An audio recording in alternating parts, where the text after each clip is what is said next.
澳門大小事你我都關心，大家好，歡迎收睇由澳門週報製作嘅《豪江開講》。澳門週報以新思維講好澳門故事，我係 Elco， 大家好。咁澳門嘅青茂口岸啦，咁除咗開通咗之後咧，咁就人流大增啦。咁而且青茂口岸嘅最新數據咧，喺今年嘅10月31號啦，10月尾咧就已經突破咗呢一個係去到3000萬嘅旅客嘅破千萬。3000萬嘅旅客嚟到去做出入境㗎啦，咁可想而知，澳門嗰個旅客嘅流量係非常之高嘅。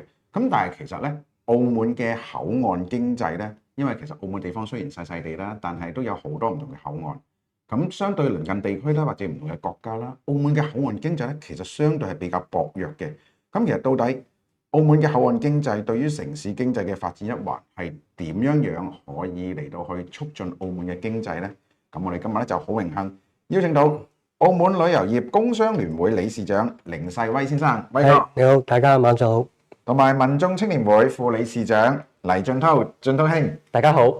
嗱，咁正如頭先我開場講啦，今日我哋就想討論下關於呢個叫做澳門嘅口岸經濟點樣共謀社區發展。因為其實所謂嘅口岸經濟並唔係話我淨係一個口岸，因為佢周邊有唔同嘅配套啦，交通也好，人流物流也好，商鋪也好。嗱，咁其實我哋喺展開後面嘅話題嘅時候咧，我哋不妨先界定下咩叫做口岸經濟先。咁因為喺百度裏面查得到咧，就係話其實口岸經濟咧就係話通過口岸嘅樞紐實現內外嘅資源要素流通嘅綜合經濟體。咁即係話唔係淨係齋人有人過，貨有貨過，而係作為高質量發展對外開放嘅重要載體咧，係要通過呢個口岸啦、加樞紐啦、加通道啦、加平台啦，同埋加產業嘅協同模式，從而推動咧喺嗰個區域裏面咧個經濟轉型升級發展嘅。咁裏面當然包含一個口岸經濟嘅最基本啦，基礎設施、個硬件、貿易服務同埋產業協作等等多個領域嘅。咁我想請教下威哥啦。咁其實我哋澳門譬如我哋咁多個口岸啦，我哋就先以青茂口岸嚟啦，因為佢最新，而且亦都係嗰個發展潛力空間好大嘅。咁都想請教下，其實我哋觀察到啦，喺澳門往珠海方向，青茂口岸一過咗珠海嘅時候，哇！真係一片繁榮景象，要乜有乜。係你要咩服務，要飲食、餐飲等等都見到得。但係縱觀翻喺澳門我哋呢邊嘅青茂口岸咧，就真係水靜鵝飛之餘，又有時塞下車咁。想請教你有咩睇法咧？嗱，其實今晚講嘅口岸經濟咧，其實要分澳門，如果澳門口岸要分海陸空啦，應該係咁樣分，相對嚟講會比較即係合理啲啦。咁啊，海路方面，我相信就琴日嘅事嚟㗎啦。即係而家你睇住，隨住呢個港珠澳大橋通咗之後咧，其實船就越嚟越少啦，冇錯，班次亦都越嚟越疏。咁即係代表嗰個人咧越嚟越少啦。咁如果空方面咧，其實隨住嗰個航班如果增加嘅話，其實呢個係可以控制到嘅，可以預計到嘅。咁只要你嗰個航空嗰個目的地能夠多達到，我相信嗰個經濟一定係會做到嘅。咁至於陸路方面，其實我哋有唔同嘅口岸啦。嗱頭先講嘅青茂口岸其中之一啦，但係大家其實唔好忘記隔離有個天下第一關，我哋就係拱北關啦嚇。咁每日過關都有最少都我諗都好幾萬，最多可能都10幾萬。如果根據官方嘅數字嚟講咧，應該今年嘅單日最高峰咧就差唔多接近有成60-70萬人嚟咗。咁你諗下，即係比澳門人口還多。咁你諗下嗰個通關嗰個便捷，第一先啦，我唔好講嗰個叫做經濟先啦。如果你排隊越嚟越耐嘅話，咁相信你個口岸方面講乜都冇用啦。呢個當然。咁所以你睇到其實喺以往嚟計咧，喺關閘口岸咧，其實或者甚至乎喺港澳碼頭嚟講咧，一到節假日咧，即係都排長龍，會排大隊嘅。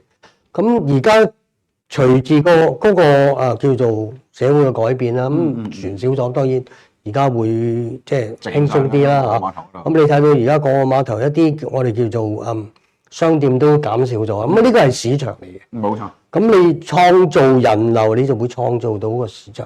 如果你冇人流嘅話，其實就你咪做咯。即係我哋叫做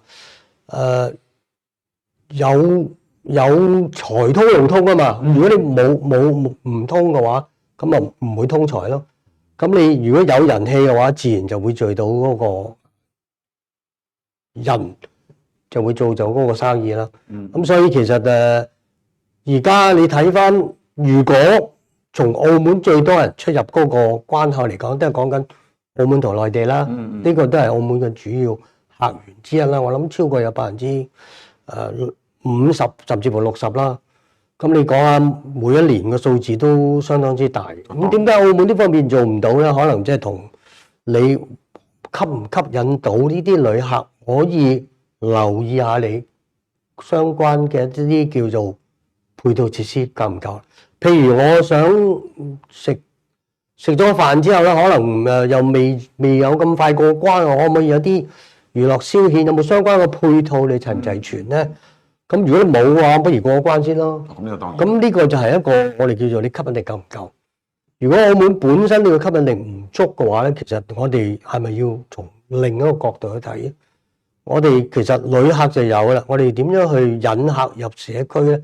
我反而覺得更加重要咯。呢個非常之認同啊，因為其實講到硬件方面咧，無論呢個全國第一關嘅關閘口岸也好啦，又或者澳門嘅第二口岸青茂口岸也好啦，喺嗰個快捷通關嗰方面咧，的而且確透過科技手段咧係好方便嘅。譬如而家無論兩地都可以做到呢個人臉識別啦，係方便。咁所以變咗無論係澳門人過關或者旅客過關咧，其實都好快嘅，基本上1-2秒就完成咗。咁同過去下下都要攞個證等等性咧，就爭好遠嘅啦。咁其實都想請教下進東兄咧，就係話嗱，其實你作為年青人啦，咁你又點睇咧？嗱，因為其實咧關閘口岸嗰邊咧，其實雖然係天下第一關啫，我哋都見到好多時都啲人流都會有一到大時大節也好，或者係上下班後都會有塞人嘅情況出現嘅。咁青茂口岸嗰邊咧就反而冇咁誇張嘅。咁其實你點睇？嗱，譬如旅客嘅角度，點解明知塞人，我仲一就去塞咧？係咪先？又或者譬如好似我自己有時出行都會嘅，攞部手機睇下先，上交通局嗰邊睇一睇，咦，到底邊個關多啲人？咁我揾個少啲人嘅地方去啦。咁你嘅作為年輕人角度，你又點樣睇呢個旅客引流方面嘅情況咧？首先多謝高興先。咁口岸嘅發展咧，我認為最主要嘅功能或者個目的啦，就係點樣去疏解我哋市民同遊客，包括我哋出行啊或者旅遊嘅需求。咁希望亦都係幫到我哋一啲通關者啦，多啲去使用啦。咁同時亦都啱啱啊凌前輩亦都有講，希望透過唔同嘅措施，希望亦都可以帶動到我哋引客入區啊，甚至係希望俾我哋市民遊客留喺我哋嘅口岸消費。咁但係事與願違啦，咁我哋亦都睇到我哋嘅即係交通嘅配套，尤其是新嘅口岸嗰度做得即係未夠完善啦。咁我哋旅遊局事實上即係花咗咁大力氣去吸客啦，冇錯。咁但係引到客嚟啦，我哋自己通關又唔暢，甚至出咗關之後，我自己成日都即係經歷啊，又要排一大龍，即係排隊塞，即係點啊等車啦。咁上咗車之後，仲要塞車添。咁換位思考下，其實我哋作為遊客，一出關嘅第一步，其實我哋已經即係塞嚟塞去，其實第一印象已經唔好啦。咁仲影響埋個旅遊體驗。咁所以呢個問題上，我自己認為即係突出咗我哋即係旅遊交通配套，其實對我哋個口岸經濟發展個重要性咯。咁而事實上，我哋即係政府咧，其實都睇到個問題，都做緊嘢，咁打造咗我哋嘅硬件啦。但可惜我哋嘅軟件好多配套度即係未跟得上。咁我舉個例啊，而家我相信我哋嘅公共即係巴士啦嘅路線，其實應該超過一半都銜接到我哋嘅關口啦。始終啱啱我哋凌前輩一個個都有講，我哋天下第一關長時間以嚟都係承受一個即係超飽和嘅狀態。咁但係睇翻我哋嘅隔離嘅青茂關，甚至遠啲嘅橫琴關啦，車又少，班次又少。咁作為我哋年青人嚟講，而家個快節奏嘅時代，咁我哋作為市民大眾最直接即係個考量個使用考量就係睇下你去關口方唔方便，同埋過關夠唔夠快。咁你係咪可以所以就話去打造即係個綜合嘅交通配套，可以四通八達咁樣去使用到我哋嘅口岸，甚至我哋仲可以即係有效咁樣去分流咁當然我亦都知道呢啲唔係即係一時三刻可以即係做到咯。咁亦都唔係話啱啱我哋都討論過，唔係話即係某間公司、某個團體，甚至某一個部門可以解決到。咁需要去頂層去設計啦，甚至係統籌啦，咁我哋先可以有計劃、有步驟，咁即係或者用行政嘅程序去解決啦。咁亦都知道睇落好似好簡單咁，其實即係一個實質一個即係好複雜嘅系統工程。咁我有個疑問想請教下威哥啦。嗱，其實咧，正如好似頭先阿俊老兄咁講啦，澳門有超過一半以上嘅巴士路線咧，喺關閘嗰個地下廣場度咧係可以用得到、揾得到嘅。同埋我哋頭先見到咧一啲自由嘅旅客咧，佢哋都自己識走去搭巴士嘅。同埋大家去到關閘口岸嗰邊咧，都見到嗰啲指示牌好大隻嘅，指你行邊度有巴士坐，跟住落到去樓下嘅時候，你要去金光大道去邊度嘅，佢又要坐幾多巴士，個指引好清晰，好大塊，雞蛋咁大隻嘅。咁但係調翻轉頭，嗱，其實我哋而家呢度睇到咧，最之前政府所公布嘅咧，其實旅客使用嗰個青茂口岸咧，喺總體青茂口岸嘅使用率裏面咧，53.2%都係澳門居民用，而36.3%都係外地僱員用，只有得7.5%係旅客用。嗱，咁其實咧，按規模大細咧，其實青茂口岸大過關閘嘅。咁論周邊用地等等性咧，甚至乎喺青茂口岸附近嗰個巴士總站咧，其實巴士線路係大家都見到係少嘅，但係其實佢唔係話冇條件增加嘅。咁其實點解啲旅客仲要攏晒去天下第一關關閘口岸，而有咩辦法可以讓政府嚟到去分流翻一啲人，提高個旅客使用青茂關嘅使用率咧？嗱，其實咁講咧，我諗如果當初設計嘅目的啊，嗰個青茂咧就冇想過俾旅客過關嘅。咁所以其實你見到旅客嘅數字唔多，我唔同埋主要佢係方便澳門啦，或者係我哋叫澳門工作嘅內地人士啦，咁啊方便出入關。咁我諗佢係有一個互相平衡嘅作用啦，從而減輕嗰個關閘口岸或者我哋叫天下第一關嘅壓力嘅。想就係咁想嘅。咁但係實際上咧，正如頭先黎兄所講，其實澳門人都唔係冇要求噶嘛，大佬，我過到去我都即係飲衣食住行，起碼唔好話隨手拿來啊，都要多啲選擇㗎。冇錯。咁如果同樣差唔多路嘅，你諗下翻嚟去就冇所謂，去就相對嚟講咧，其實就目的地一樣嘅。無論你關閘過去或者你係青茂過去咧，都係冇乜㗎路啫。咁但係翻嚟咧就你講口岸機制，梗係有來有回啦。你翻嚟你睇下，其實我相信，如果旅客就第一個唔會揀呢個青茂口岸先啦，因為第一佢澳門其實最大運力嘅咧就唔係巴士，亦都唔係的士，係發財巴。咁啊係。我可以咁講，最大嘅運力就係因為其實基本上佢差唔多每最頻密嗰陣時候1-2分鐘就可以發車。基本上當然啦，節假日你可能要等一陣，平時你都唔需要點樣大等，因為佢唔係要坐滿客。當然，佢冇咩需求。佢係其中一個我哋叫做六大博企嘅戰場嚟嘅，所以佢係要效率嘅，咁所以佢哋做得到嘅。咁所以喺選擇性嚟講咧，如果我青茂翻過嚟嘅話，其實喺大時大節嘅話咧，其實坐巴士冇啦，嗰度基本上你要行過對面唔當就有啦。坐的士，其實我自己親身過去，我望一望目測咧，都起碼你要等1個鐘頭或以上。其實呢個都唔係一個理想嘅做法啦。當然啦，對於旅客嚟講更加唔中意。係啊，咁我諗佢當初個原意咧就唔係俾你即係要嚟做生意，即係純粹係俾你一個叫做民生嘅過關嘅用途。咁但係而家發揮咗個效用咧，你睇係有嘅，分流咗啲嘅，但係佢主要最多人行咧，仍然都係關閘口岸。如果係咁嘅話咧，其實我哋就要檢討一下，當初你嗰個設計係咪有一個問題出現咗？點解你花咗咁多嘅力氣啊、工程啊？你頭先講嗰個係入關嘅人數嘅，咁你講緊係2-3千萬。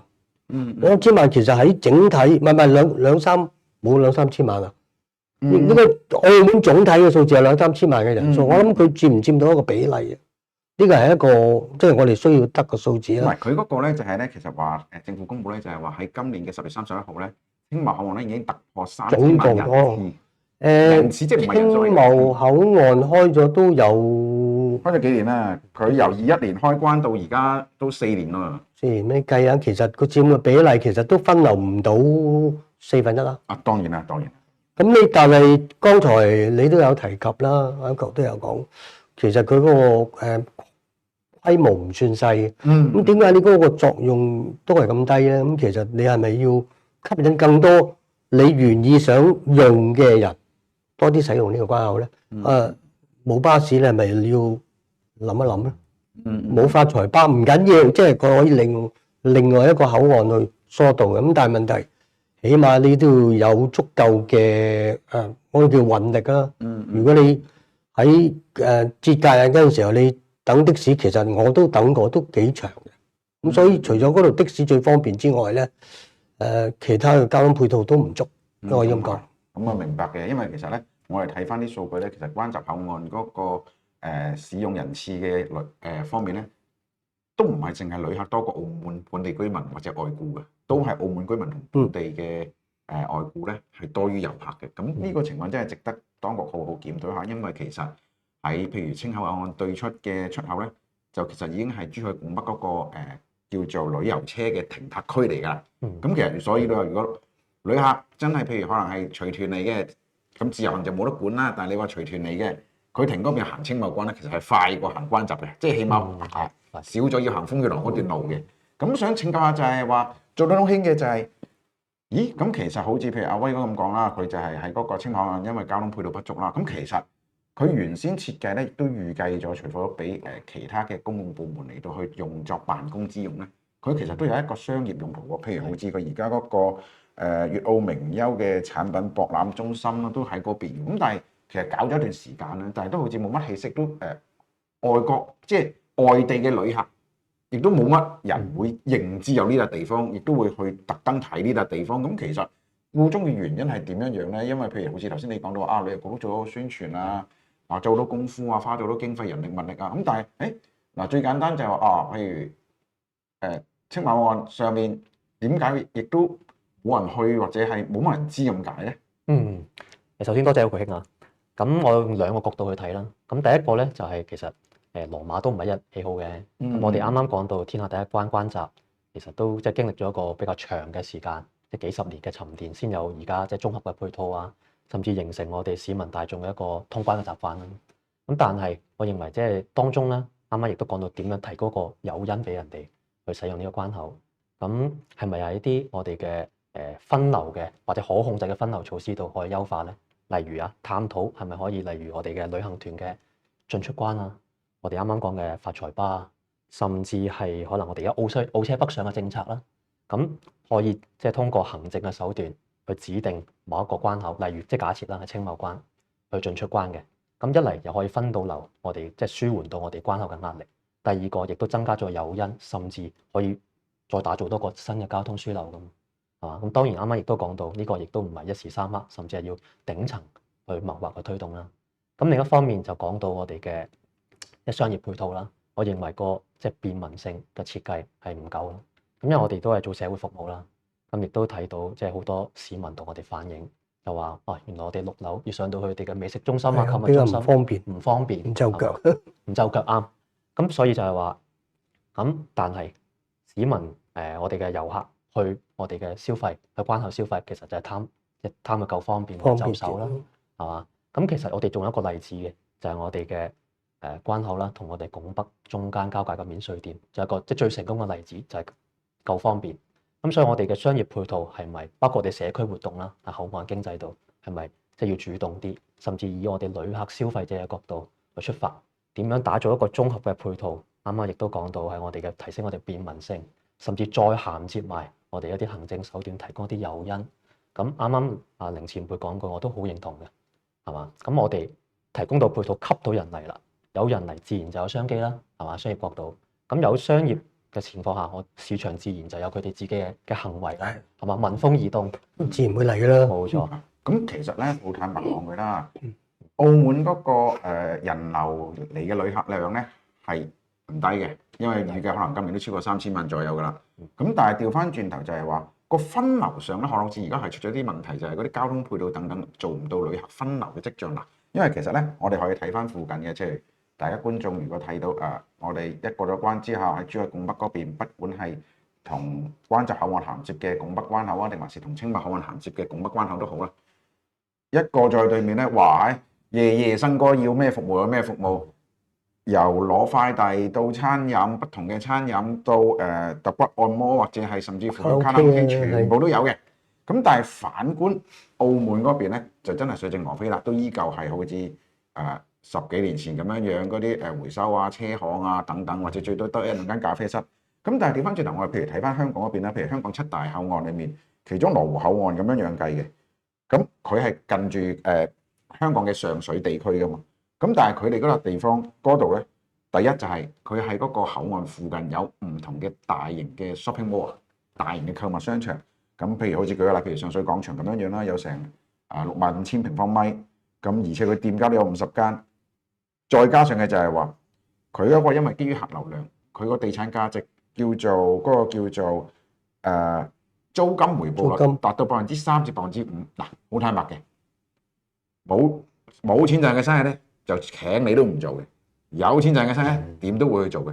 咁但係其實青馬關口第一作為而家最新啦，同埋蘊含科技元素，通關亦都好便利嘅狀況底下，點解佢對面嗰個片區嗰邊嗰度都依然個經濟難以盤活，又或者係依舊好似以前一樣咁樣嗱？譬如我哋翻轉頭啦，回想翻少少，關閘口岸喺未重整嗰個地下停車場嘅時候，又或者未喺更新大樓嘅時候，其實嗰邊嗰個商業活動咧都冇乜咁，都唔係好多嘅啫。但係自從而家開咗新嗰個聯檢大樓之後咧，你見到喺關閘對面嗰度，澳門嗰區嗰度咧，全部都非常之火嘅。基本上有時行人路你都要膊頭及膊頭你先行到嘅。咁其實青馬口岸都開咗幾年啦，有咩辦法可以再將佢可以整改一下？因為好老實嘅，從商家嘅角度，我明知冇生意做嘅，再平嘅租金我都唔會去租嘅。咁點樣嚟到盤活，吸引更加多唔同嘅類型嘅商人嚟到去嗰邊發展商機咧？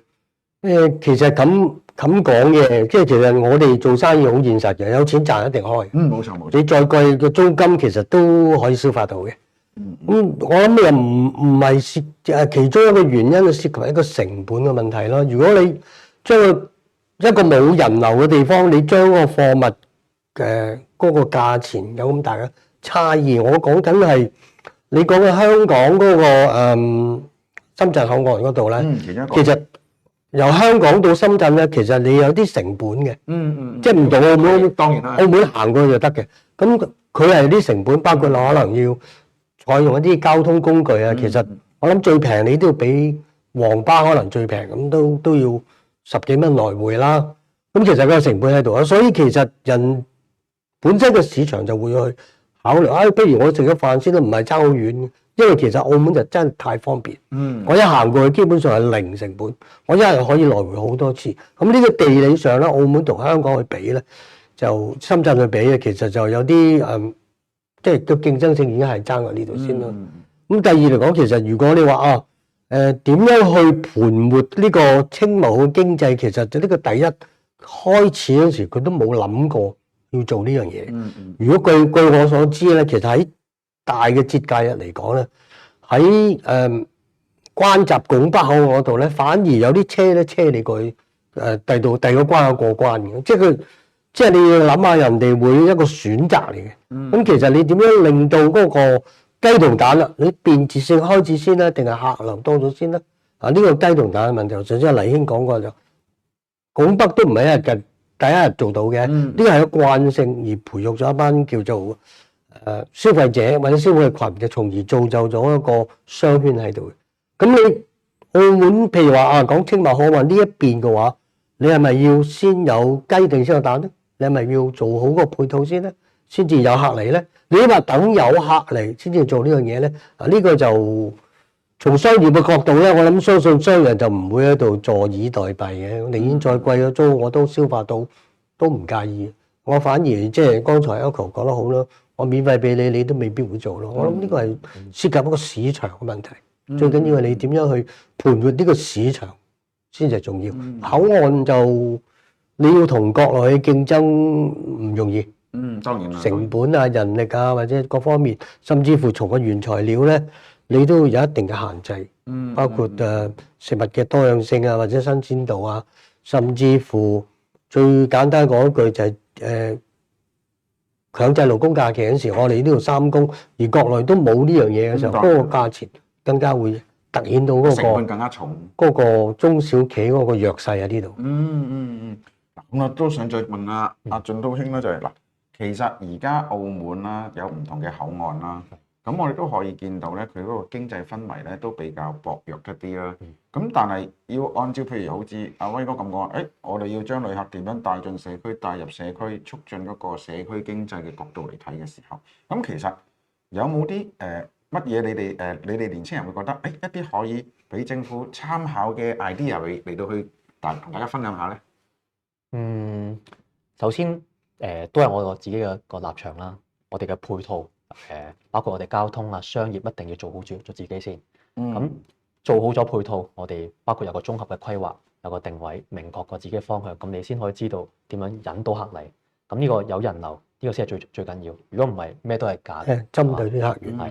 咁啱啱亦都其實最核心嘅就係關鍵就係我哋嘅人通、路通，自然就財通啦。咁另外亦都係我哋亦睇到我哋口岸周邊，我哋今年亦都搞咗一啲北區嘅啲大型嘅打卡 IP 活動。冇錯，係嘛？咁但係始終我亦都因為我自己嘅青年啦，有好多朋友都同我講，包括內地嘅遊客啦，同我講話佢嘅宣傳力度唔夠啊，甚至可能佢都唔知道點樣去坐我哋嘅公共交通去到我哋嘅打卡點。咁所以就睇到我哋嘅活動，即係喺設計度或者配套度，好似要啲遊客市民佢自己去探秘尋幽咁，唔係主動去俾啲攻略啊，甚至係方便佢哋去滿足佢哋。咁呢一方面，我覺得要提升啦。咁第二個就係點樣可以同我哋嘅啱啱有提及過嘅，同我哋嘅盛事啊，或者同我哋嘅金光大道嗰邊嘅氹仔區去聯動，有啲咩方法可以吸引到佢過嚟？交通亦啱亦都係一個切入點，點樣去加快我哋嘅輕軌嘅銜接？咁呢個我亦都認為係要即係着重未來去推動嘅嘢。咁呢個非常之啱啊，因為輕軌係一個集體運輸交通工具。咁而家我哋譬如有好多時候都見到好多嘅係喺金光大道翻工嘅澳門居民，又或者係好多旅客會當係一個打卡點嚟到就去專門試一試呢個世上最貴嘅輕軌。咁其實咧最後都想再請下威哥咧，就係話嗱，其實咧澳門啦口岸經濟咧要同內地競爭比咧，的而且確係一個成本壓力係好現實嘅。咁但係其實我哋又調翻轉頭啦，咁難搞難同佢哋對比啫。咁但係始終都要搞嘅，因為如果唔係而家嗰個經濟不平衡現象依然有。咁口岸嗰邊嗰一辣等等嘅商鋪，唔好話淨係內地啦，比對全世界都係咧，所有口岸咧兩邊個經濟活躍度咧都係非常之高嘅。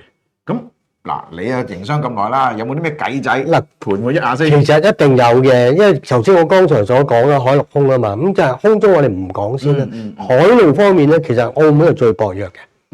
澳門因為點解咧？船就少啦，但係我講嘅去香港嘅船少。